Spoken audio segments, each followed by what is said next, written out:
Today, I'm working on a project to make homemade fire starters. And the way I do this is I take an egg crate, and I got a nice green one here today. Never seen one of these before I got this one. I haven't seen one since, but I really like the color on that.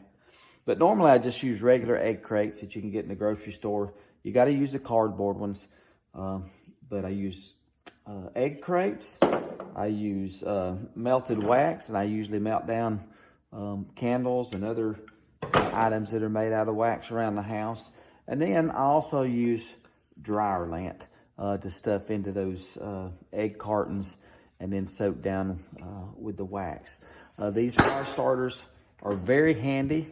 I usually keep one in a Ziploc bag in the back of my in my backpack, and whenever I get ready to start a fire, maybe if the conditions are a little a little bad and it might be wet, I can just light one of these up. And I've had these, some of the good ones that I've made will burn up to 15 minutes before they go out. So you can light these, and it gives you time, once you get your kindling and fuel wood started on there, it gives you time to get the fire going before you lose your flame. So again, I've got all my materials here with me. I've got my wax. The one thing that we have to do is make a double boiler. And the way I do that is I've got an old pan, and I put water in the bottom of that, and then I take another pot, and this is a pot that you don't want to keep around because the wax coats it and it makes it no good for cooking anymore.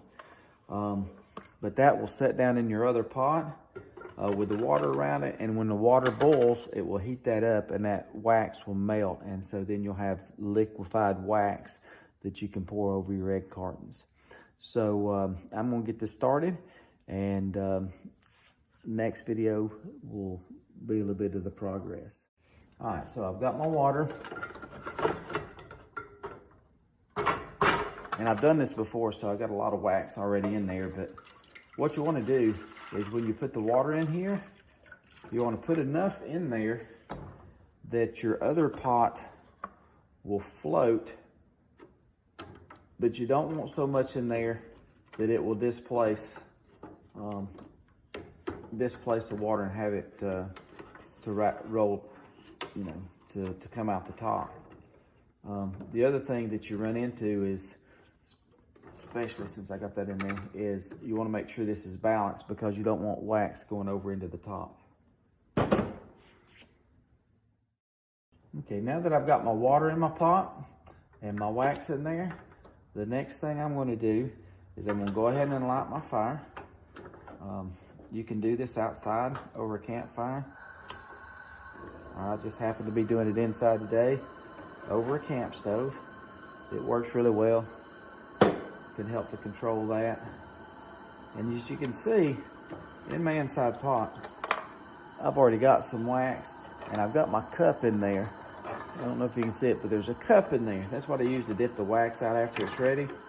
And the last time I cut it off, it just solidified around it, but that cup will be just fine once this water boils and begins to liquefy. So we're going to have to give that a few minutes, but while we're doing that, we're going to prepare our egg crate. And like I say, this is just an egg crate from the store, and so what you want to do is go ahead and take this top part off, just with your knife.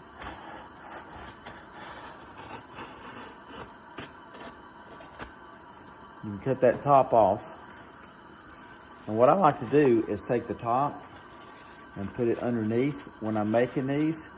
That allows the wax to not get on my table. Plus, I've got a piece of cardboard. I got a piece of cardboard over here on my table where it won't go through either. The other thing I want to do is take this little lip off this side, and it's going to have to use a knife for that as well. And make sure you're careful with your knife.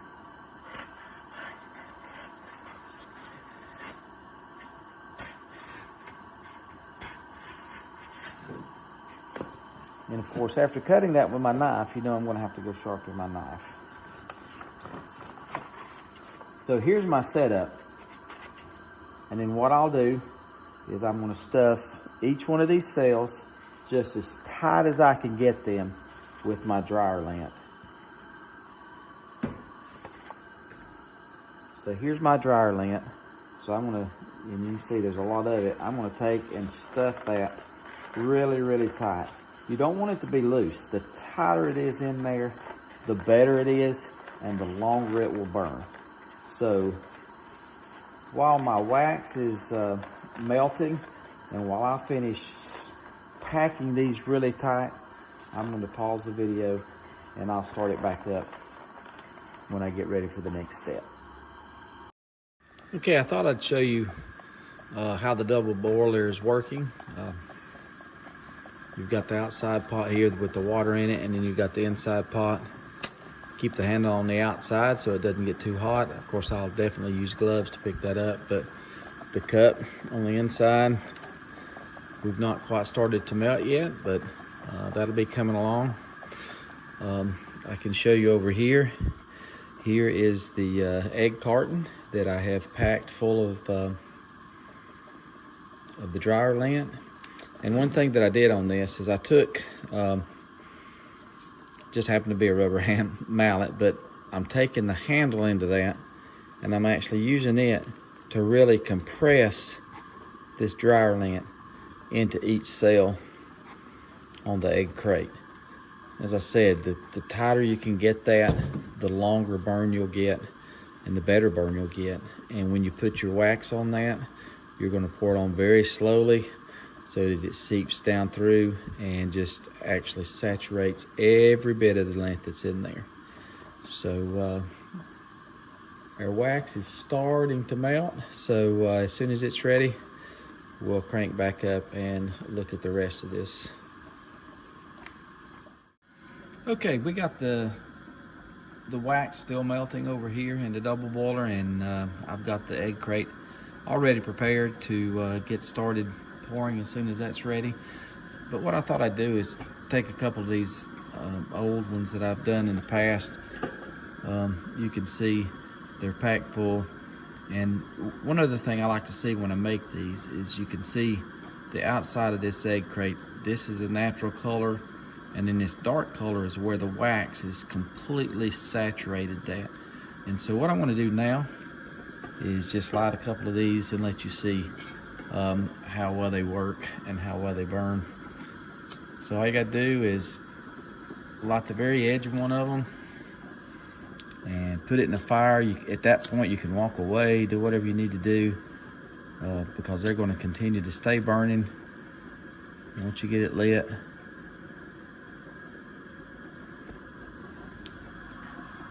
and I'll time this while my wax is melting. But the good thing is once you light those, you can actually hold it by the edge and put it where you need it to go in the fire. So you can light it on the outside, and then once it's lit, it will stay lit, and then you just slide it in the fire. If you already got your fire laid, you can just slide it in there under your fire lay, and it's going to sit right there and burn. You can see the other one here, same thing. I lit it on the edge, and it's starting to burn, and those are both going to just sit there and burn. I don't know how long, but we've been going for a minute and well, almost 2 minutes now. And you can see if you were going to be building the fire, you'd have some good ignition there going to light your tinder. So we're going to let that burn. I'm not going to leave the camera on because it's going to take at least 10 minutes for that to burn down. I keep track of it and I'll let you know when we're done.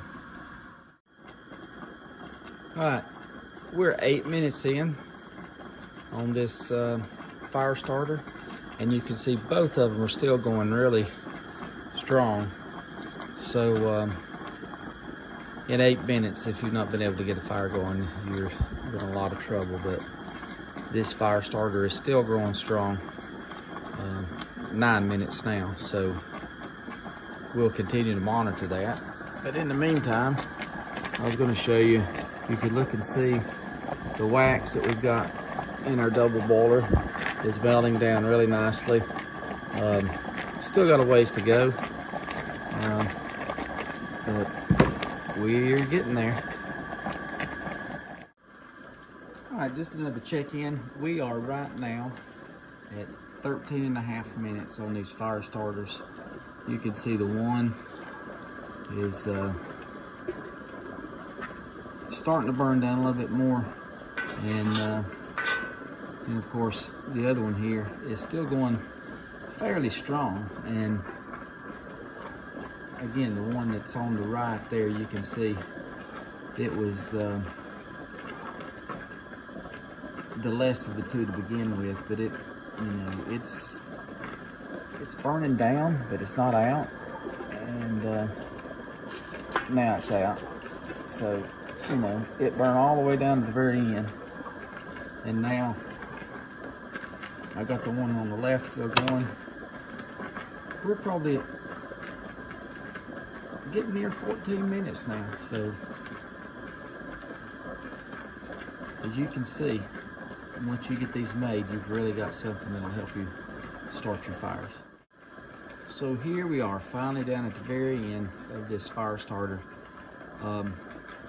When I came back to video, we were at right at 15 minutes. So this one fire starter that we made has been burning for 15 minutes, and it still has quite a bit of life to it. So I think the point's proved here that, you know, you make you up some of these and you carry a couple in your backpack at all times, and you'll never be hurting for a fire starter. So I'm going to officially say that we got 16 minutes out of this one fire starter, so that's pretty good. We'll finish showing you how to make it here in just a minute. All right, as you can see, our wax is melting on down. I think we can probably get enough out of there at this point that we can go ahead and get started with making our fire starters.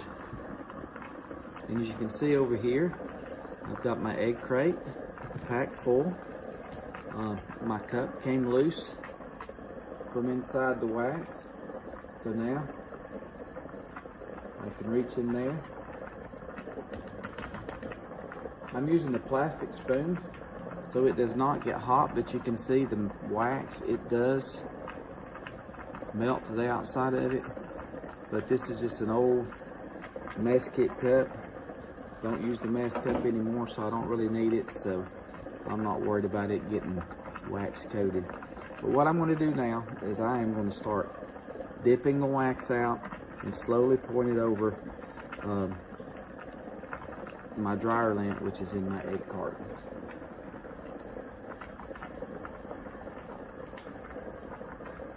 So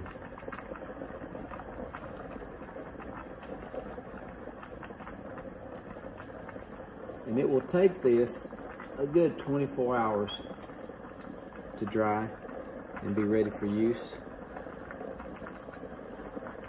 And if you notice, I don't know if you can see it in the video, I think you can, I have a piece of cardboard underneath the egg crate, and that's just to protect the table. And I can already see I'm getting some of my wax on the table. And you want to be very careful not to get burned with this. But one thing that I have found, while it's still warm but not hot, after I pour it onto the egg crates and onto my dryer lint, what I can do is I can come back in here with an old pencil and I can just smash that down a little bit. And once that dryer lint gets a little moist with the wax, it's easier to mold down into those separate egg cells on the crate. And I can see that this one over here still, there's a lot of dry lint still in that. So I'm just going to go through and work on each one. You know, it'd be real easy just to go and, you know, nonchalantly pour your wax over your lint and let it just sit there until it hardens up.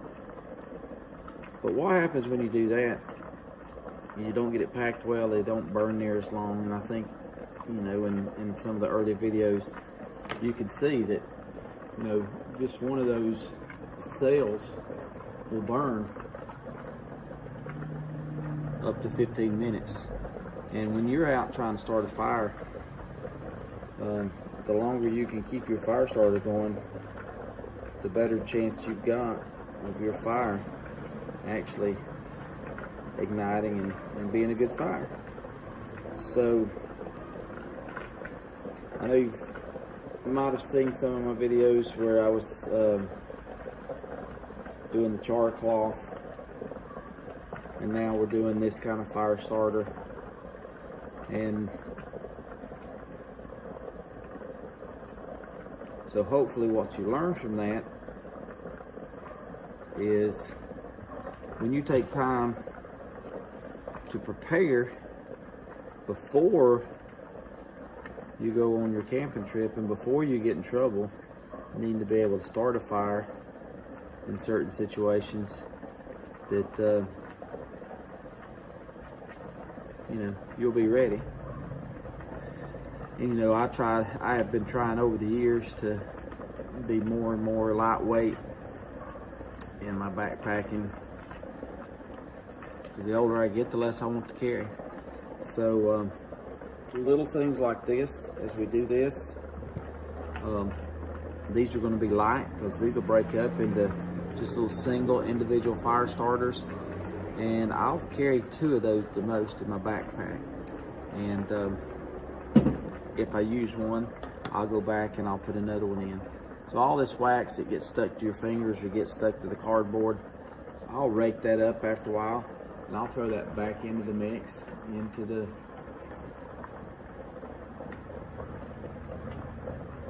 wax pot later on. And you see, as I pull this out, some of the wicks from the candle come out. You want to try to get those out as much as you can. And again, you can see I'm continuing to let that wax slowly soak into my cartons, and then I'll come back and I'll pour a little bit more. And I'm trying to get every bit of the carton I can see that's not soaked through. I want it really to be soaked through.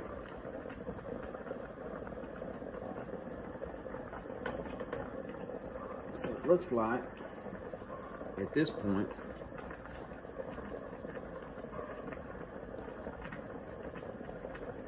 yeah, I can see that's soaking through and running out the bottom. And I did get a little on the table, but it has run through, and hopefully it'll continue to soak through. And if you use the pointy end of the pencil and press it right down in the middle all the way to the bottom of the cell, it allows that wax to run all the way through your lint and get it good and saturated with wax. Because really what's burning is that wax. The more wax, the more drier lint, the better off you're going to be.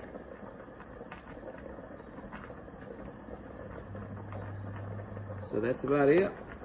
I'm going to let that continue to soak through, soak down.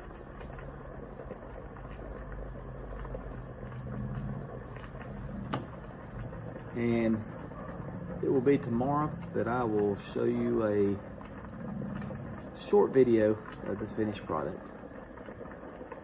Hope this is something you can use and hope that you'll work on it.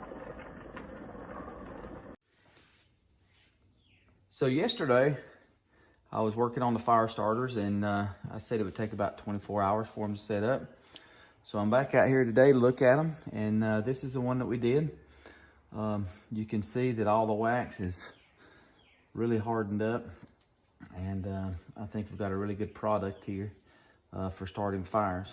So this is what we're going to end up with. Individual cells from an egg crate that have the dryer lint and the wax melted in them. And when you get ready to light it, you just light one of the little corners of the cardboard. And the one that we burned yesterday, it stayed lit for 15 minutes. Just by sheer accident, I think I discovered something yesterday. If you turn the egg cartons over and you use the portion between the cells and pack those full of dryer lint and do the same thing, melt wax over them, you come up with these smaller fire starters. And I think one of these would probably stay lit at least 5 minutes, well long enough to get your fire started. So what we need to do from this point is take our egg crate, and we can take either a scissors, a pair of scissors, or a knife. And then what we want to do is come on the back and clip these apart between the cells. If you can just get it started, usually, yeah, they will just break apart.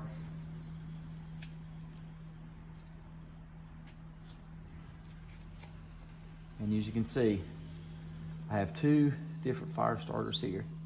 Then what I do is I'll take those, and as I said, I'll put a couple of those into a Ziploc bag just to keep them dry. Close them up. Those will go in my backpack, and I'm ready in case I run into a situation where I really need a fire starter in order to get my fire going. So I hope that helps, and until next time.